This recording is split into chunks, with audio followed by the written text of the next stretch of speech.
All right, everyone, we'd like to get started.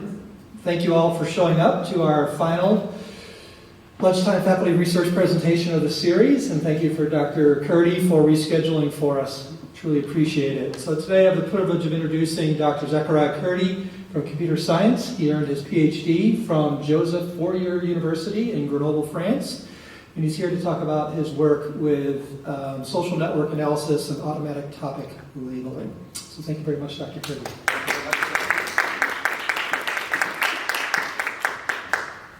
So here's my presentation's plan. So first I will talk to you about my ongoing research projects and how I came to this project actually. Then I'll do an introduction of this particular work and the goal of topic tagging and what led me to the approach I'm going to present of topic tagging.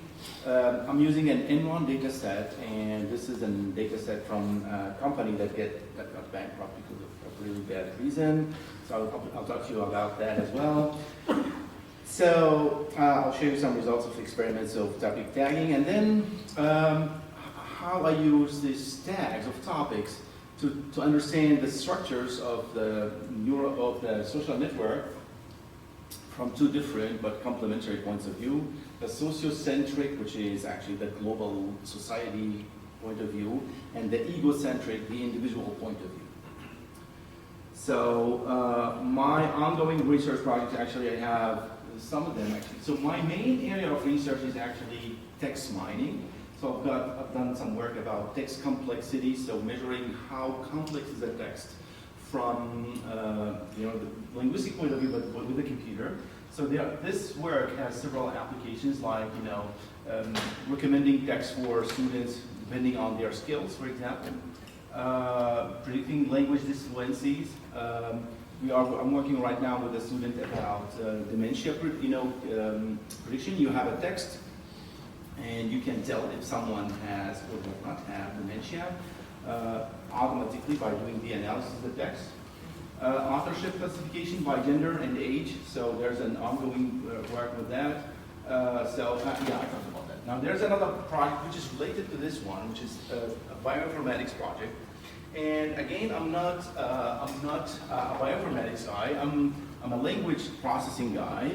But in this project, I'm looking at the genes, like sequences of words, and how likely is it to see a gene within a sequence of genes, given that we have seen others. So this is something we typically use with natural language processing, but I'm applying this kind of techniques to predict and understand the pattern of genes, within genomes and things like that. And we work on manganese oxidation genes and things like that. So don't ask me about the biological details of that, but I'm just the pattern guy, the high-level guy who can tell, how can we predict something given the history of the occurrences of other genes and things like that. Now, today's project is about social network analysis, and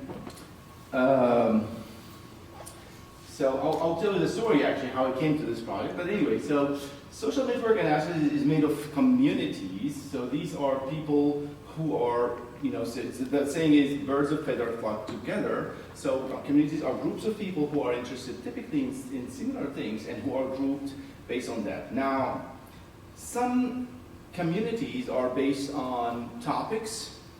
So you go to the web and you do the search about, for example, you like bicycles, you like a given sport, so you go and join the community about those topics.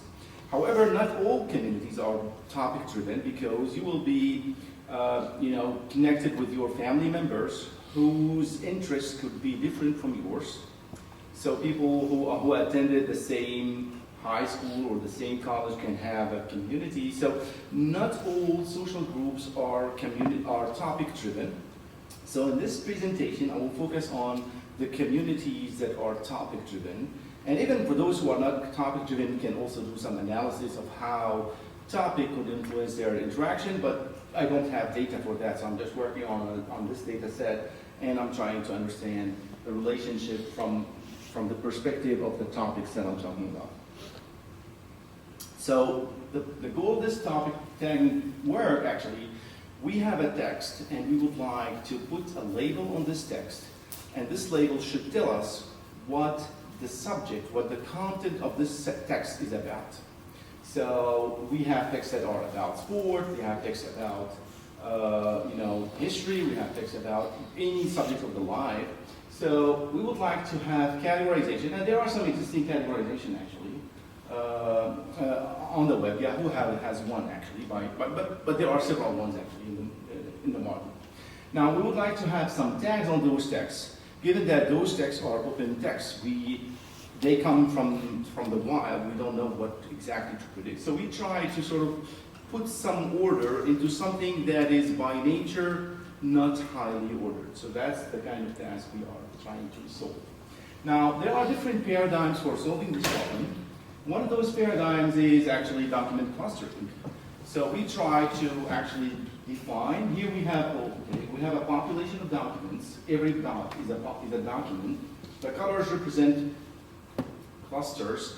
A cluster, this is a measurement of distance between the documents. So these documents are closer to each other. The green ones are closer to each other than the red ones, and the red ones are closer to each other than the blue ones. So we got 3 clusters as a result of this clustering process.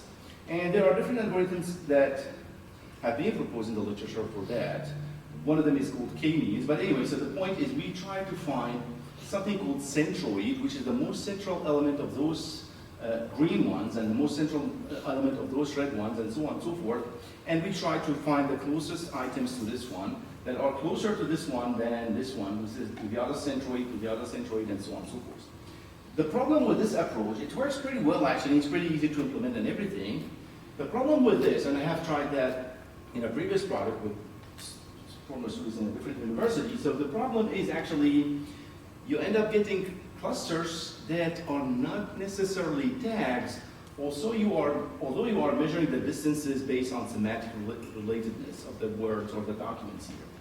So you start with something that is supposed to be semantically oriented, but you end up with something that is formally oriented, and it is hard for a human being to interpret this cluster as, for example, being the topic sport, or that red cluster as being the topic history, or the topic management, or the topic meeting, or any other thing. So the problem is that we end up with something that is hard to interpret from a human perspective, and that is why this approach wasn't,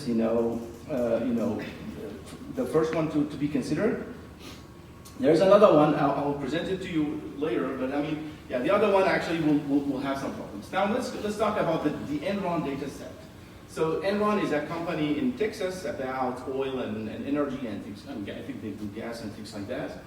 So they got bankrupt because they were a bit too greedy. I think that's the short story of that. So, because of the investigation and whatever, so those people's emails were actually when they were made public by the government. So that's a great opportunity for a lot of researchers to investigate about the specific case of the social network of this community, which is this company. Now, we took this data set and we selected some of those emails, about 3,800 emails, that I and some of my students we did the labeling of those emails by topics. Most of the emails were about a single topic, but some of the emails were about 2 or even 3 topics, but these are rather exceptional cases. Now, the biggest part is about management, so somebody is about, things related to the administration of the business, so it's more than half of the emails were about that. 1% about stock, 4% about accounting, 1% about legal, and we have 32% about many other subjects. Interestingly, we have about 5% of the emails about leisure, so people talk within this email about there. We spent nice time watching the football game in between A and B, or we spent nice time on the beach with my wife and children, blah, blah, blah. So yeah, it's just a community of people talking about different subjects, but these are the categories. Now, I think in the classification, I just excluded one of those. It's actually legal that was excluded because it's too small, and we have kept the rest because they are, more significant. Now, how did we proceed to do the topic tagging? We have seen a first approach, which is the sort of baseline approach based on the clustering. And clustering, as I said, it gives something that is not necessarily topics, but that's a way of doing the thing. The second approach is actually would consist of using term frequencies, so saying, okay, we have a document, we will count all the words in this document, and we will associate those words to a topic. So sport, if we have a word like football, bicycle, gym, whatever, so all these words will be related to the topic sport. But the problem actually is using word frequency is known to be a bad indicator, because we know that some words can go in multiple directions and can have multiple meanings, so that's not the best possible approach. Now, we have another approach which is called LDA. So this approach is the current leader in the market for the topic labeling. Now, latent dirichlet allocation, that's a relatively old paper in the 90s, actually mid-90s, by well-known people from New York and Stanford and etc. So what they do is they take a document and they map it to some keywords. So, and the mapping is done using this model here. So we have it's a probabilistic approach. What is the probability of seeing multiple topics within the same document? Because again, different data sets will have different topic, set up within the document. We may have some cases where there's only one topic, nothing more, nothing less, or in cases we have more than a topic frequently than other cases. So what is the distribution of the topics within the document, and what is the distribution of the keywords within the topic?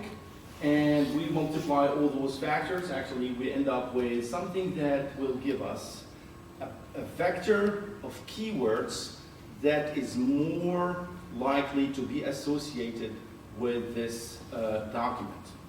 So,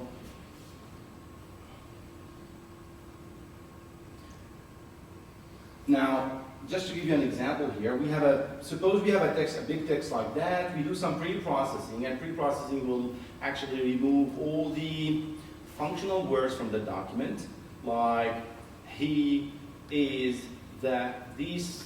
This is called the bag of word approach. So we just keep the most significant words in the text, which are typically the nouns and the verbs.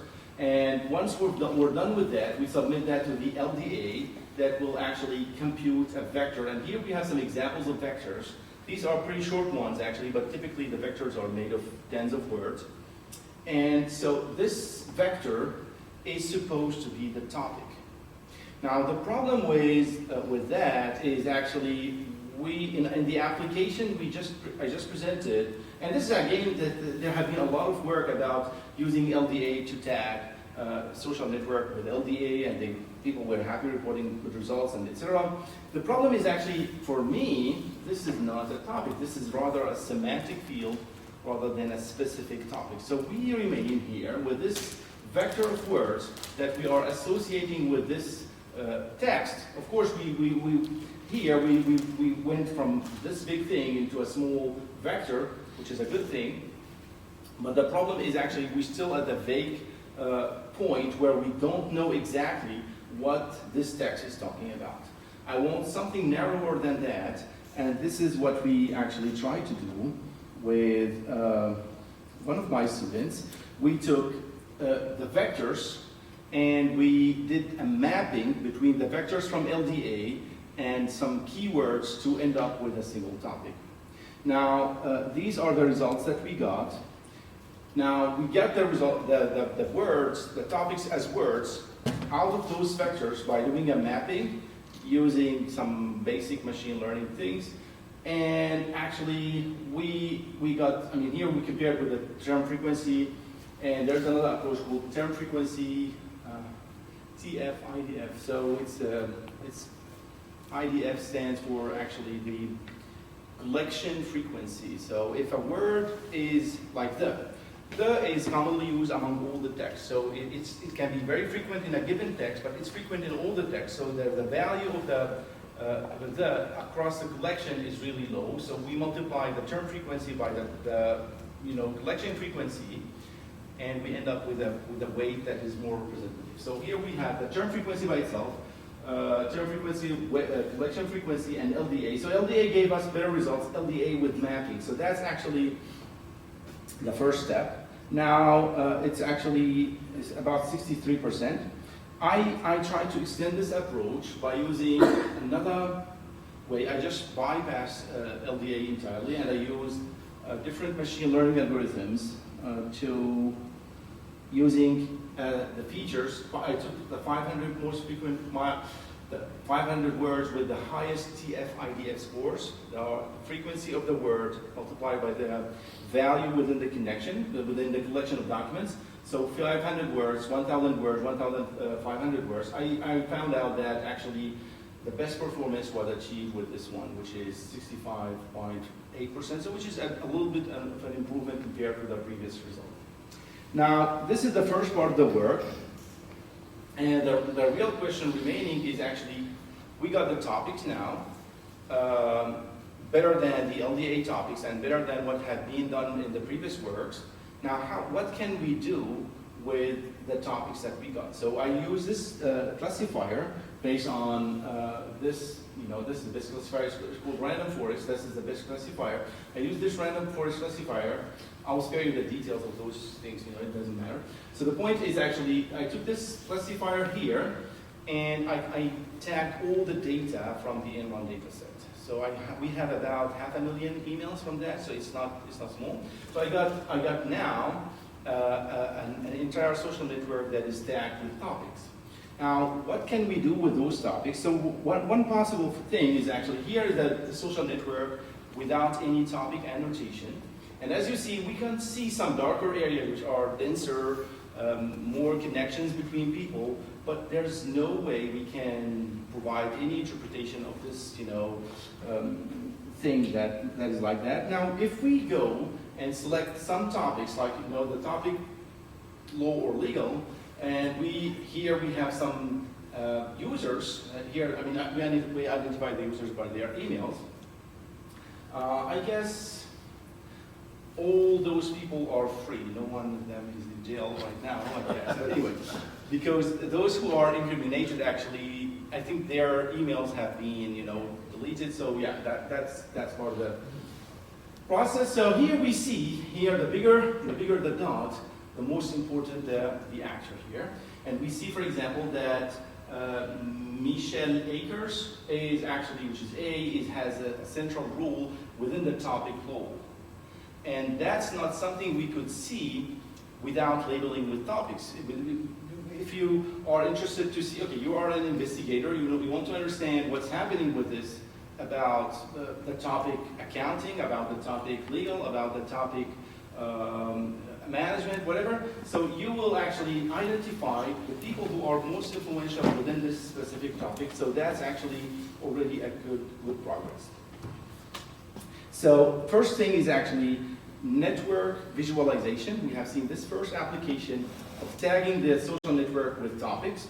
Now, after this phase of the project, I wasn't satisfied enough because I felt that there are a lot of things that one can try to understand from the social network by trying to put into test this concept of topic tagging of the social network. Now, at the sociocentric level of the social network analysis, so we can try to see if those topics actually correspond to communities. So do we have topical communities within this social network or not? So this is one of the questions. The second is actually, how can we measure the overlap between those communities? And there are other things that we will see. Let's start with the formal definition of a community within a social network. So a community within a social network, formally speaking, without the concept of topics actually, so it's sometimes called cluster. So it's a subnetwork where there are dense links internally, but that is connected with other communities with external links of lower density. So that's a sort of common sense definition. Now, the point is, I'll try to see now if the communities we got from the topics will also meet this formal definition. Now, this formal definition is mathematically defined with the concept of modularity that had been proposed by a group of guys actually closed it and its collaborators in 2004. So this is the main, the formal criteria, the standard criteria for defining communities. If you get a result of this, a Q which is equal to 0.3 or more, you got a community which is formally defined. If you get less than 0.3, you don't have community. So here, I actually went with division of the overall network with a betweenness centrality measurement, which is actually, we take the most connected people and we actually get the communities around them. So the communities I got, like the Q score of the communities I got with this formal criteria for dividing the community, which is one of the basic ones, actually, this is the baseline. So is 0.5. We do have communities actually that are formally defined. However, if I take actually the topical communities, we see that we have much stronger Q scores. And actually here, for example, for IT, it's 0.8 because it's a small community and people who are there have a stronger ties between them. And by nature, computer scientists are not the most sociable people. I'm sorry to say that. So, and that's actually will enforce the concept of community here more than in other places. Now, the second thing that I wanted to investigate is the community overlap. Now, traditionally, the community overlap is about, okay, I belong to IT, but also I belong to the community of management, and I can belong to the community of whatever else subjects. So that's the overlap. Now, how do we measure the overlap? So the traditional measurement that have been proposed for that consists of identifying the central elements within every community and actually measuring how distant are the people from this central element.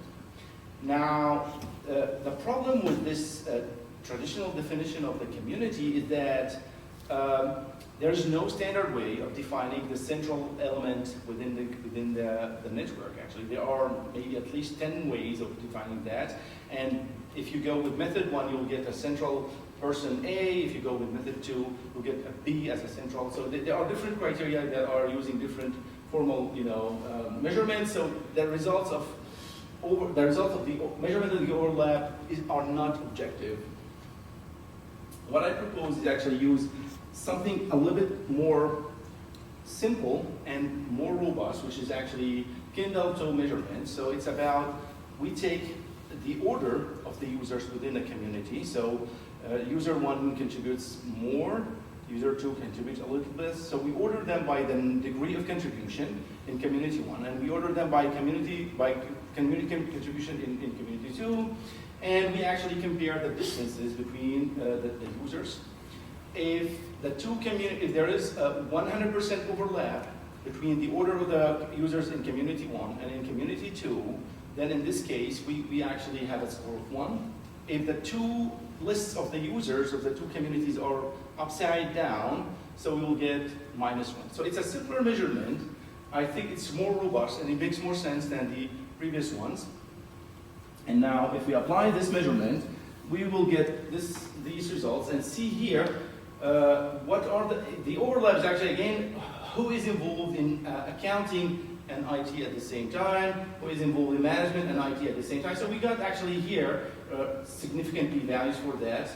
For example, accounting and management, it's not significant. So these people don't talk to each other for whatever reason. Management and legal, so they're not good friends.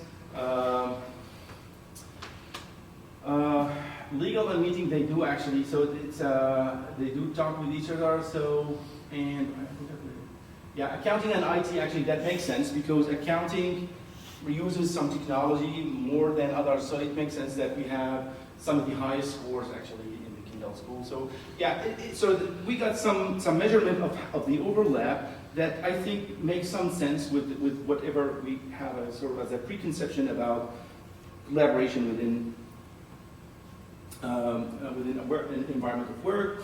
Now, another measurement is actually the seasonality of the activities.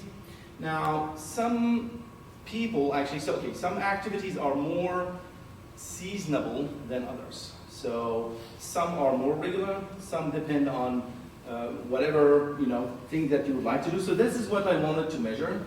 Now, in this presentation, I'm just going to use to show you the graphic representation, but I'm working on something more quantitative right now because this is an ongoing work actually right now. So here we take the hours, and here we take the hour seasonality per all the topics. Here legal has some sort of erratic diagram. I couldn't come up with an interpretation of that, but maybe because the community is a little small. But I mean, here overall we see that people are more productive around 10 a.m. and then interestingly they go deeper and deeper until, and some of them actually they work actually after 8, so they have lunch or dinner. Actually, they have lunch, they have dinner, and they get some rest and they work. So it's actually an interesting pattern, but there's no substantial difference in terms of the topics. Now, in terms of the daily seasonality, for example, IT has an interesting pattern. So they tend to send emails Monday and Friday. Friday people don't send emails, but IT actually tend to send more emails that day. I try to find an interpretation of this behavior. I don't know, it seems that this is something specific to IT in this place. So the other ones actually follow the same thing. Accounting actually have a sort of interesting pattern as well. Now, monthly averages, so here we have another pattern. So here we have all the topics, and as we see here, things are, they tend to go lower by the end of the year, except for IT. We have an increase in January, for example. They send much more email in January. Accounting has an interesting pattern, so they send more emails. So in the general pattern, January is lower, but for accounting, the pattern is higher in January, and the pattern is higher in December, although it's lower in the general pattern. So that makes sense because in December and January, these are the end of the year, so they need to prepare some reports or working for the tax returns and things like that. So actually, we see that there are interesting seasonality patterns that we can observe with regard to every one of those topics, and I think that sort of adds some insights about the social network from that perspective. Now, the egocentric is actually the other point of view that we can do the analysis of the network from that point of view. So we have topical specialization, clustering coefficient in the node, and user also seasonality, because some people may go to sleep during some periods of the year or month or whatever. So it's interesting to observe that. Now, the point is actually user topical specialization. Some people are specialized, so they only send emails about accounting. They only send emails about IT. Others are general people. They send emails about management, about accounting, about all the possible topics. And the goal of this is actually to provide a measurement of how specialized people are. So if you want to talk to someone in accounting, you probably would like to talk to someone who is more specialized in this field than someone who is, who knows everything about everything and consequently not that much about everything.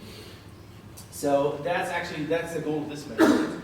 Now here, I'm proposing a measurement based on the entropy actually, so it's the reverse of the entropy.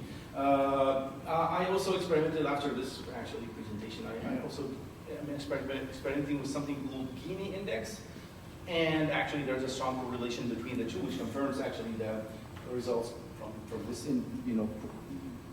measurement that I proposed. Now let's take some examples of the results here. So here we have K-Man, actually he has, and here I'm providing some numbers. So here, this person, he has a UTS of 0.7, and he actually sent emails about different topics. So legal, almost nobody of those selected actually has sent emails about legal. So And here we have a very specialized person who only sent 160 emails actually about management and nothing about the other topics. So the score of this person is 1 versus the score of that other person who is actually scattered across 3 different topics. And here, entropy actually will take into consideration how the probability of every one of those. So here it's very likely that this person will send emails about management and meeting, given that, so those 2 are pretty high compared to the averages of those topics, so that the entropy of this person went high, and so on and so forth. So that's actually a measure of the topical specialization. Now, clustering coefficient is actually a measure of how the neighbors of a given node within the social network are connected or forming something we call a click or a complete graph. So if you are within a well-connected cluster of the network, actually, that's a confirmation that we have strong topics, strong communities.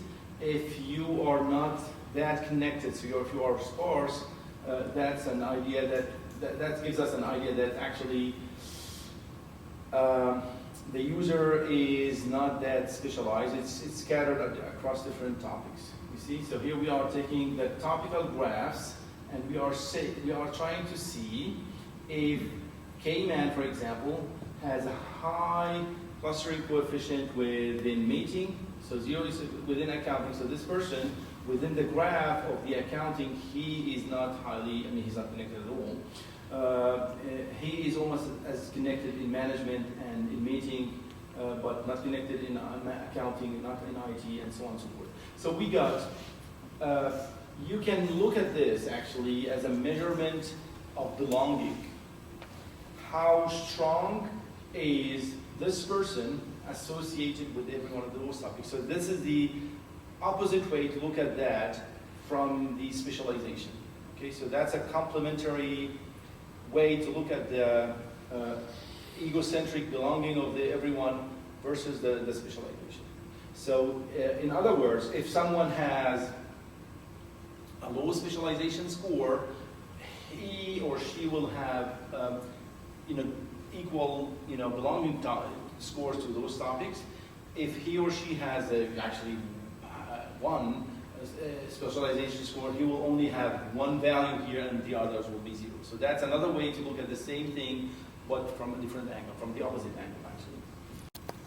Now, for the user actually, we can look at the seasonality of the user as well. And so here we have the topical seasonality by hour, and here we see actually in every topic actually the tendency is actually the same. Here we have an interesting this user actually, I don't know the people obviously, but I know things about those people. And now from their behavior, so Julie Cloud actually has an interesting behavior. So you see her hourly work are actually, so she sends email on different topics in the early morning, but then actually she goes to work, and then actually she stops doing anything on her social network. Then she starts doing things very, very slowly, while the others actually have a smoother graphs. Now, why is that? I can't give an answer to this because this is too personal. Now, I think we have more examples here. Now, the daily seasonality is actually the same here. We have same thing for Julie Klayat actually, which is different than only in hourly pattern, but also in daily pattern. And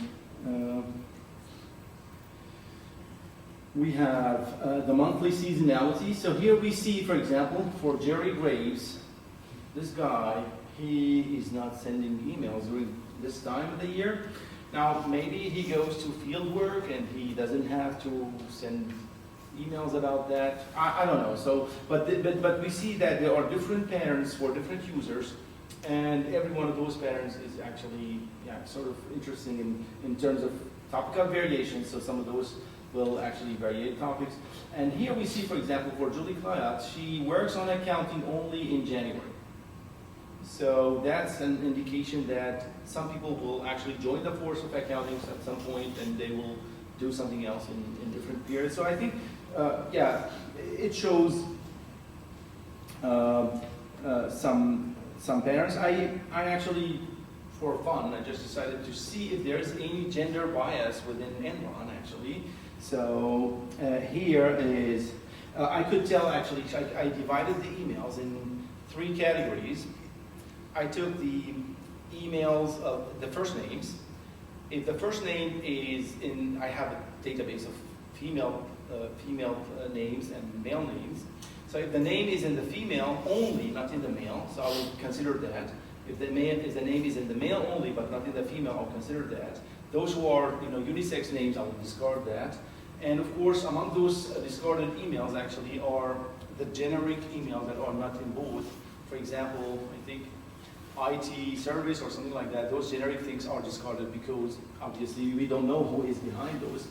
So here is actually the seasonality of males versus females. So I couldn't see a substantial difference in terms of seasonality for those, which is I think fine.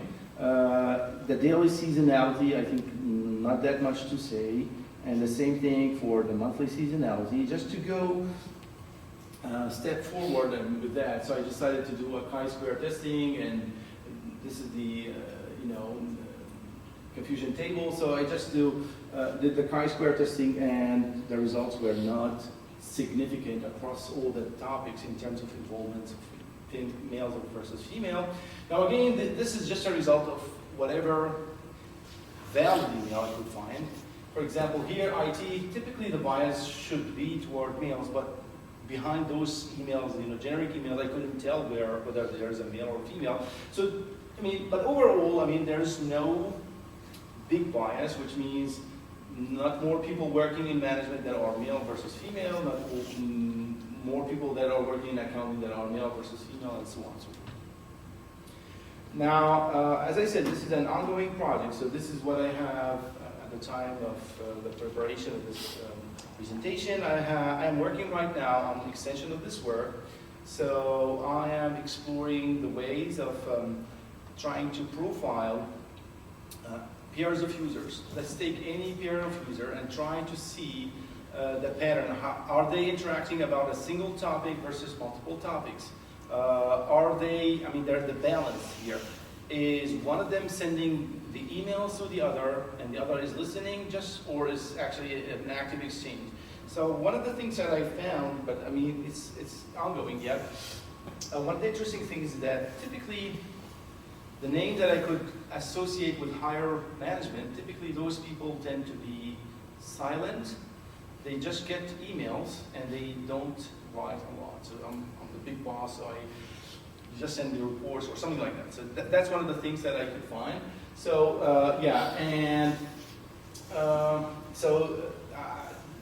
doing a more, I could find interesting patterns because some people are by nature more talkative than they get emails, so they send more than they get. And some people, and that's the interesting part, is their pattern is not the same with the topic. So they send more email about the topic, meeting for example, than they get, but they get more email, they get more email about management than they send. So it's not just personal, it could depend on the topic. And that's it. So I think I'm ready for some questions if you have any. Yes? What were the years again that the data represents? So, I think in the late 90s, beginning of the 2000s. Because I'm wondering if the information is public now, if you also have records of company phones, if they have like cell phones that have been, or bag phones at that point that have been distributed, and so some of these people may have been picking up the phone after they got an email. No, so I think some communication in other realms. They cleaned the data from all the private things. Okay. And they should have been an expensive process, but I think they tried to be exemplary about the societies who do the kind of things they did in this place because it's bigger than just Enron, actually. It's But it's capturing the majority of the communication because this is pre-Slack or other sorts of. Yeah, it's actually, it's pretty stone agey, if you want.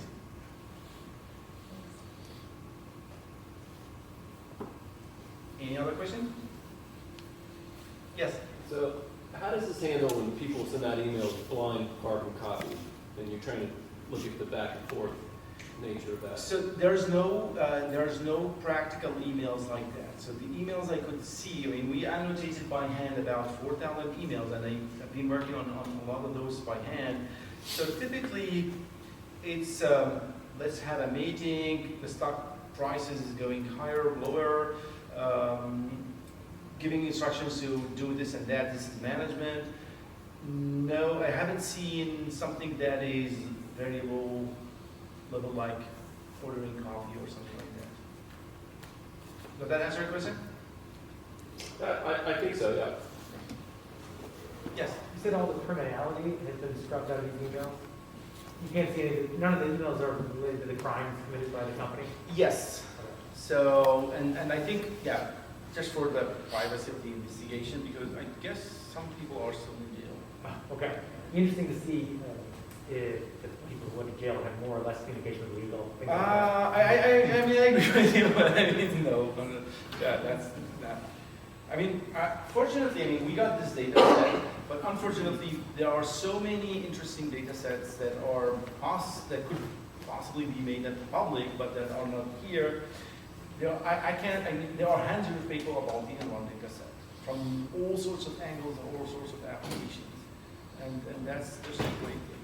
Now, Facebook, for example, they won't let you get connected to their social network and mine for.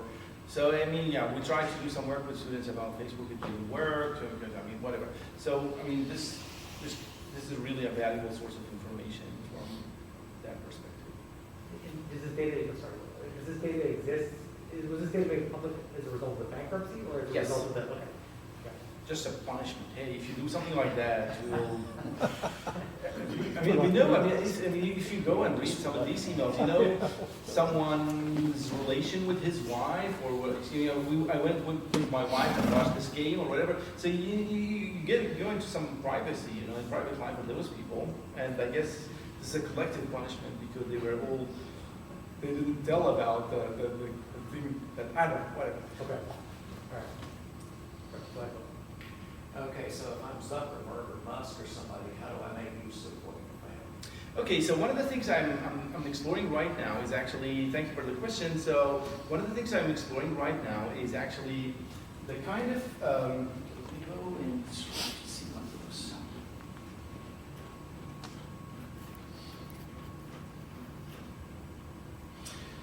So here we have, we have a percentage of involvement that can be represented in different ways, like the numbers of emails sent by someone about all those topics, or received about all those topics, or sender and receiver about all those topics. Now, this is a vector from mathematical point of view. This is a vector of numbers. Now, there are different applications that try to actually, there is something called recommendation systems when you go to an online movie thing or whatever. So they will try to recommend a movie based on the fact that you liked a movie that someone else has liked, something like that. So they try to match you to other users, and they will try to get the opinion of those other users and recommend based on that. In general social networks, this is not possible because we don't have products. Here, if we tag the network with actually topics, we will get vectors representing every one of those users, and we will actually compute the distance between those vectors. And yeah, the general thing actually, people like something called cosine distance, but I've experimented with something called weighted Jacquard distance. The results are not, it's hot, it's ongoing. So I think that's, yeah, you can use those vectors to tell if you are closer to someone from topical perspective, and we can recommend friends based on those topics liking versus you know someone who knows someone, something like that. So here we go into the content of the social network versus that just, you know, formal connections that you have. And that's actually, I think that's one of the most important findings of this work. But again, I'm sorry, the results are not ready. The paper's deadline is the 7th, so I'm still working on that. Yes? So while you have this slide up, could you explain the difference between a 0 and a -1? It's -1 is actually not valid. So if I think it's just, you know, John Arnold, we got something that is not valid in terms of the clustering coefficient. That is why I reported them as not on this one. But the 0 is just not involved. Right, and you said a 1 would mean that they're really connected in that area, Yes. and the rest should be 0. If they had a 1, the rest should be 0. Yes, Is that yes, the yes, idea? yes. So that's actually a highly specialized one and something like that. Any other questions? Yes? Have you looked into how like age groups kind of interact with each other, whether people tend to email each other based on similar ages or whether... I think that's a good point, but the problem is actually we don't have more personal data unless I use hacking and go dark web or whatever. I think that's gonna be, but that's a good point actually. So, but the point is actually, okay, so group ages could play a role, could be a factor, but I think within this business environment, the hypothesis here that topics are the most important one. Because regardless of how old or young, if you are in the accounting business, you will communicate with the people that are in the accounting business. So on Facebook or other social web, maybe age is more relevant, but I'm not excluding the age here, but I think it's more relevant in other places than in this social network. Great. No more questions? Okay. All right, thank you very much, Dr. Kurdi.